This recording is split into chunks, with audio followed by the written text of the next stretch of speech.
اس کے ساتھ پاؤں کی خارش، دردر، چنبل اور پاؤں کی بدبو، پت، تمام کے لیے یہ ایک ہی نسخہ بہترین چیز ہے۔ یہ چہرے پر لگائیں، چہرے کے داغ دھبے ختم ہوتے جائیں گے، چہرہ خوبصورت نکھرتا جائے گا۔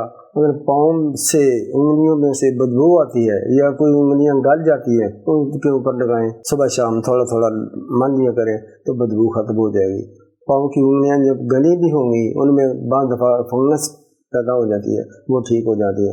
بعض لوگ جو عموماً زیادہ تر فوجی حضرات بوٹی پہنتے ہیں، جرابیں پہنتے ہیں، ان کے پاؤں سے بدبو آتی ہے اور ان کی انگلیاں گلی ہوتی ہیں، ان کے لیے بہترین تحفہ ہے۔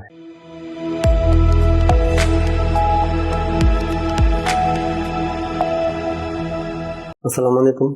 ایک اور نسخہ پیش کرتا ہوں۔ چہرے کے داغ دھبے، پمپلز، چھائیاں، یہ عام سی چیز ہو رہی ہے، خصوصاً یہ عورتوں کو زیادہ ہے۔ آج کل تو مرد بھی اس میں گرفتار ہوتے جا رہے ہیں۔ اس کے ساتھ پاؤں کی خارش، دردر، چنبل اور پاؤں کی بدبو، پت، تمام کے لیے یہ ایک ہی نسخہ بہترین چیز ہے۔ ناریل کا تیل، اگر نہیں ملتا زیتون کا تیل لے لیں 250 گرام، اور 10 ٹکی کافور، چکور والی جو ہوتی ہے چائنا والی، وہ لے لیں۔ تیل کو خوب گرم کریں، جب خوب گرم ہو جائے کافور کی ٹکیاں اس میں ڈال دیں، برتن کو ڈھانپ دیں۔ جب تیل ٹھنڈا ہو جائے 4 تہہ والے کپڑے سے اس کو پون لیں، شیشی میں سنبھال رکھیں۔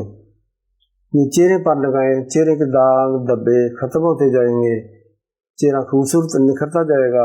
اگر پاؤں سے انگلیوں میں سے بدبو آتی ہے یا کوئی انگلیاں گل جاتی ہے تو ان کے اوپر لگائیں، صبح شام تھوڑا تھوڑا مل لیا کریں تو بدبو ختم ہو جائے گی۔